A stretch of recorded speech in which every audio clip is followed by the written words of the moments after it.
ela se complementa, são flashes de revelações em diferentes períodos, em diferentes eras, né, com mais de 1000 anos de diferença entre esses dois escritos de Apocalipse e de Daniel, mas que se concatenam, né, de alguma maneira eles se interligam numa só revelação final. Apocalipse 17, de 8 a 14, é outra importante passagem que lida com a forma final do poder gentílico mundial. Apresenta aqui várias considerações que são importantes, nós queremos deixar para vocês. A primeira delas, de Apocalipse 17, é que João aqui parece estar apresentando o lugar de autoridade no final dos tempos, conforme Apocalipse 17, 9, já que Roma é o 7º monte.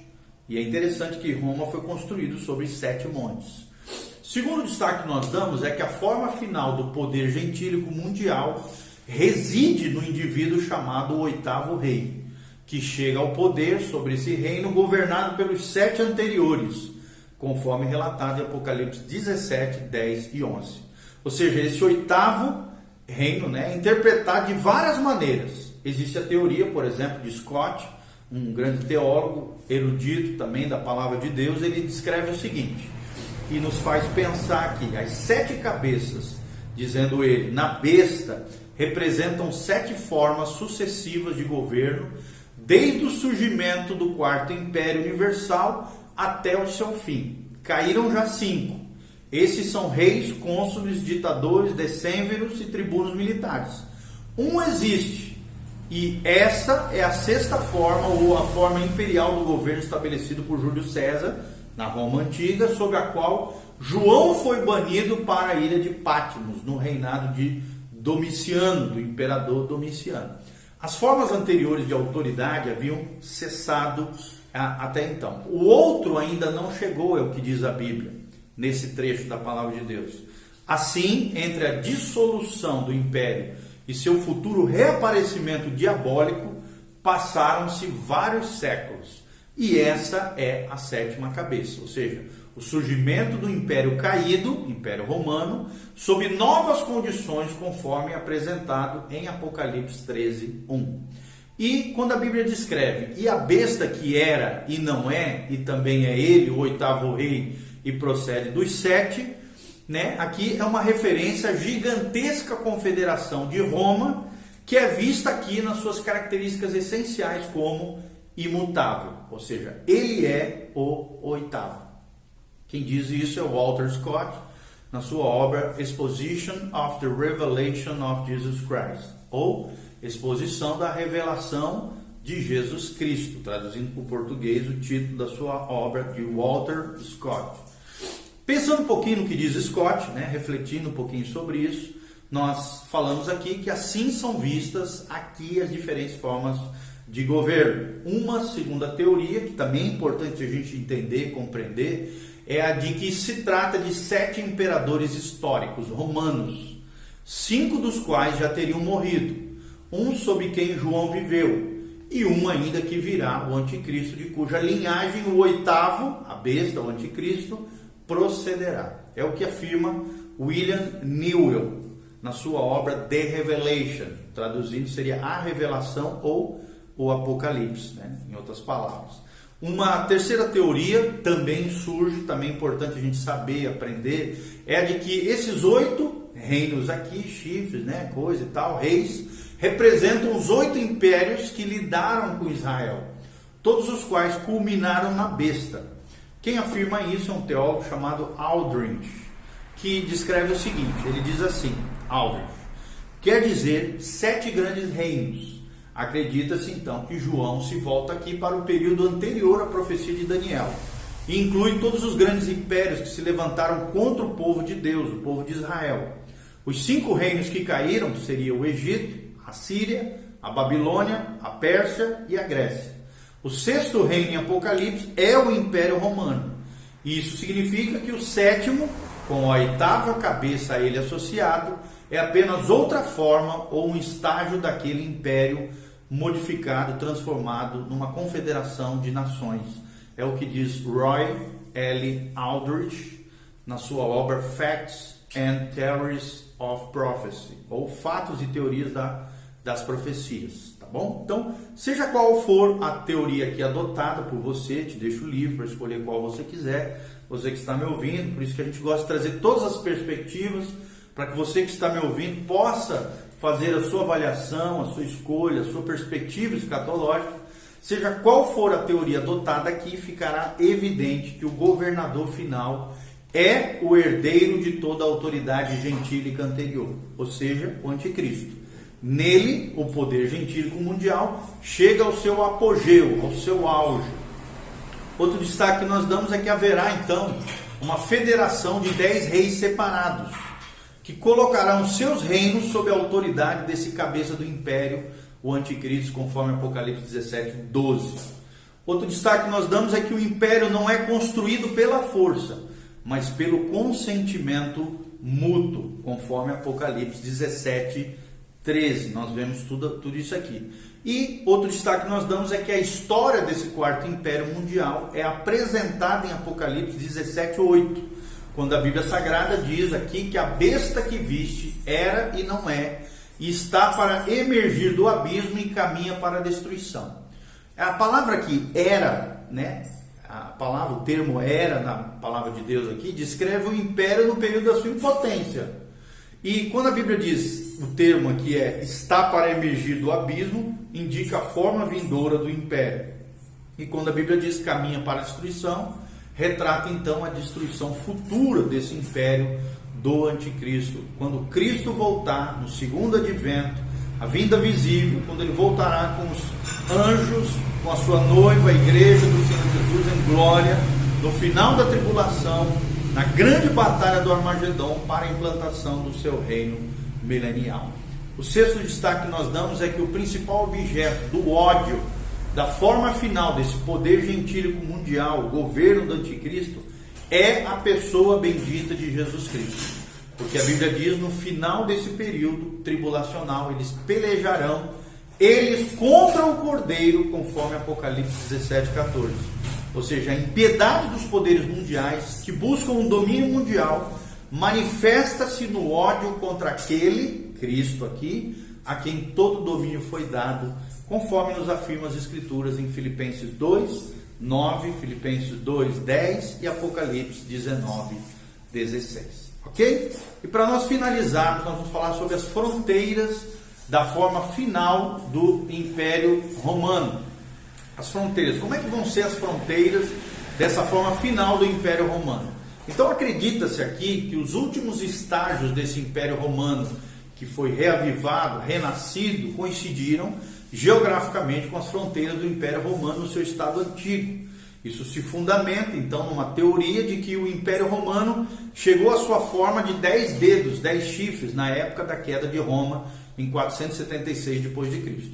Logo, de acordo com essa teoria, a forma reavivada do Império Romano seria idêntica às dimensões antigas. Parece haver aqui boas razões para crer nessa teoria de que as futuras fronteiras da forma final do poder gentílico mundial não apenas coincidirão com as fronteiras antigas, mas na verdade poderão excedê-las grandemente, se espalhando por todo o globo terrestre, o seu poder, a sua influência. Como já foi aqui afirmado, a federação dos 10 reinos não foi cumprida, é claro, na queda de Roma, mas aguarda ainda os últimos dias, os eventos por vir, antes de alcançar esse estado final. Já que essa federação de 10 reinos é futura, profética e jamais ainda existiu na história. Não seria possível, então, nós pensarmos aqui que os reinos futuros desses 10 reinos se conformassem a algum limite histórico. Esses 10 reinos são apenas a expansão da forma antiga de desenvolvimento do Império Romano, como nós já falamos, não o reavivamento da exata condição antiga geográfica do Império Romano. O segundo destaque que nós damos é que as Escrituras parecem mostrar um império de dimensões ainda maiores do que foi o Império Romano, já que Roma teve as dimensões até o presente. A Bíblia diz, deu-se-lhe ainda autoridade sobre cada tribo, povo, língua e nação, conforme Apocalipse 13, 7. Ou seja, pensando no que o texto bíblico aqui diz, o poder e a influência e a abrangência desse governo, poder gentílico mundial ou governo do anticristo, vai ser de ordem, obviamente, mundial a extensão desse governo. Além disso, em Apocalipse 13, versículo 2, a besta aqui, o anticristo, é visto como o sucessor dos 3 impérios anteriores. Isso pode levar a crer não só na ideia de poder, mas também de extensão geográfica. Portanto, essa forma final do poder gentílico mundial pode compreender o território pertencente a todos os outros impérios antecessores ao Império Romano. O terceiro destaque que nós damos aqui é que o relacionamento existente entre a besta e a mulher de Apocalipse 17, aqui faz supor o alcance do império. Jennings, um grande teólogo, erudito da palavra de Deus, escatologista, demonstra isso também quando ele escreve o seguinte, presta atenção no que fala Jennings. Ele diz assim: as escrituras afirmam inequivocadamente que o império mundial que Roma possui no passado será restaurado novamente a ela. E meu propósito é reunir aqui tais informações da mesma forma que agradou ao Deus de toda graça, reunir na sua palavra quanto à extensão, os limites daquele poder imperial mundial reavivado. Acredita-se que o futuro império teria precisamente as mesmas fronteiras geográficas, como naquela época. Considero que esse é um erro fundamental, pois despreza completamente a introdução na Terra de outro elemento básico e característico. Simples limites geográficos são uma semelhança irrisória à luz do caráter peculiar e espiritual dessa era. A introdução de um elemento característico espiritual exige, mesmo para limites terrenos, uma medida espiritual. Então, continuando a falar aqui o que Jennings descreve na sua obra, ele diz, analisando então o 17º capítulo do livro de Apocalipse, vemos aqui todo o palco ocupado por apenas 2 personalidades. Uma besta, que é o anticristo, e uma mulher, que é a grande prostituta aqui, que vai levantar religiosamente, através de promessas espirituais e religiosas, o anticristo. E retratam a futura terra profética, né? Aqui esse reino gentílico. Não pode haver argumento ou discussão de que essa passagem fala de condições civis e eclesiásticas que dominarão e caracterizarão aquela parte da terra que está dentro dos limites ou das fronteiras da profecia. Toda ela será preenchida por aquilo que diz respeito à besta e à mulher, o anticristo e a grande prostituta, que é essa falsa religião mundial que vai levantar o anticristo. Então as duas estão irreparavelmente relacionadas e nos dizem para que o fim de todos eles aqui. Então, para que fim eles caminham, obviamente, E esse é o que haverá por fim, um império mundial e uma igreja mundial, né? um aparato religioso mundial. E esses abrangerão tudo que agora é chamado de cristandade. Aquele império, né, apoiado, aquela igreja e a besta nas escrituras apoiam a mulher. E a mulher apoia a besta aqui em Apocalipse 17:3. Assim, onde quer que uma delas esteja, inevitavelmente a outra também estará. E as fronteiras dessa inevitavelmente marcarão as fronteiras daquela. Ou seja, nós estamos falando aqui de um alcance mundial. Fronteiras entre todas as nações, ou sem fronteiras, a sua área de abrangência, influência desses 2 personagens do Apocalipse 17. Então somos forçados aqui, diz Jennings na sua obra The Boundaries of the Revived Roman Empire, ou seja, o reavivamento do Império Romano, né, como nossa esperança profética do futuro, é o que diz o título da obra. Ele fala o seguinte: somos forçados a reconhecer que as fronteiras do Império serão as fronteiras do cristianismo nominal, professante, mas completamente, obviamente, apóstata, infiel, abandonado, que ficou para trás no arrebatamento da igreja, e vice-versa. Ou seja, as fronteiras da igreja apóstata serão exatamente as fronteiras do império do anticristo.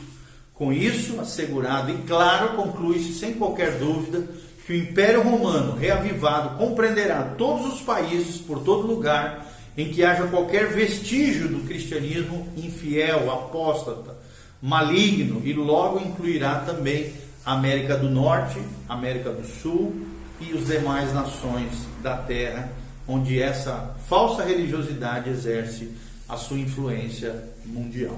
Ok? Então no próximo vídeo nós vamos estar falando sobre os poderes aliados contra o Império Romano nos últimos dias. Nós vamos estar falando sobre a Confederação do Norte, a Confederação do Oriente e essas guerras que serão travadas nesse tempo final. Tá bom? Continue conosco, Deus te abençoe. Continue aprendendo mais e mais sobre a escatologia. Lembre-se, Maranata, hora vem, Senhor Jesus. Jesus está voltando, o palco está armado, o mercado comum europeu já está unificado, uma moeda única, um congresso do mercado europeu, todas as nações se ajudando entre si. Um exemplo é agora nessa pandemia do Covid, né? Ajudando a Itália ajudando eles, aquela coisa toda, uma nação ajudando outra, a Alemanha ajudando a Itália, como se fosse um governo ali realmente que vai encabeçar. Nós cremos que o mercado comum europeu, essa ideia da União Europeia, é o Império Romano ressurgindo, sendo reavivado para o levantamento desse grande personagem mundial, profético, futuro, que é o Anticristo ou a besta de Apocalipse 13 e 17, relatados aqui através desses vídeos aqui conosco. Então se prepara, Jesus está voltando, as profecias estão se cumprindo, o plano profético está se desenrolando diante dos nossos olhos. Olha essa pandemia mundial, leia Mateus 24, você vai ver que são sinais que realmente acontecerão antes da volta do Messias. Por isso, igreja, se santifique, se purifique, leve a fé bíblica a sério. Lembre-se que não é só crer, é crer e obedecer a Deus. Se você diz que crê, mas não obedece a palavra de Deus, não adianta nada. É tempo de se santificar, de se consagrar, de buscar a Deus, porque Jesus está voltando. Eu quero subir para o céu, e você quer subir para a glória? Então se prepare para encontrar-se com o teu Deus. Amém? Siga nossas redes sociais, você pode clicar no link aqui embaixo, tem todas as nossas redes sociais, sites, blog, Instagram, YouTube, Facebook, tem todas as nossas redes sociais. Te convido a entrar no site betelonline.com.br, é o site da Igreja Batista Betel, onde tem os nossos cultos ao vivo, as nossas programações e também todas as ministrações ali do pastor Volteni, todas as ministrações do pastor Giovanni, pastor Rodrigo, os demais pastores da Igreja Batista Betel. Você pode assistir um material vasto, uma biblioteca em vídeo e áudio e vídeo, espetacular para abençoar o seu coração. Continue conosco. E se você também quiser semear nos nossos ministérios, aqui também tem um link para que você faça isso e abençoe essa obra linda que Deus está fazendo através desse ministério escatológico, profético, à luz da palavra de Deus, para o louvor e glória do nome de Jesus. Amém e amém.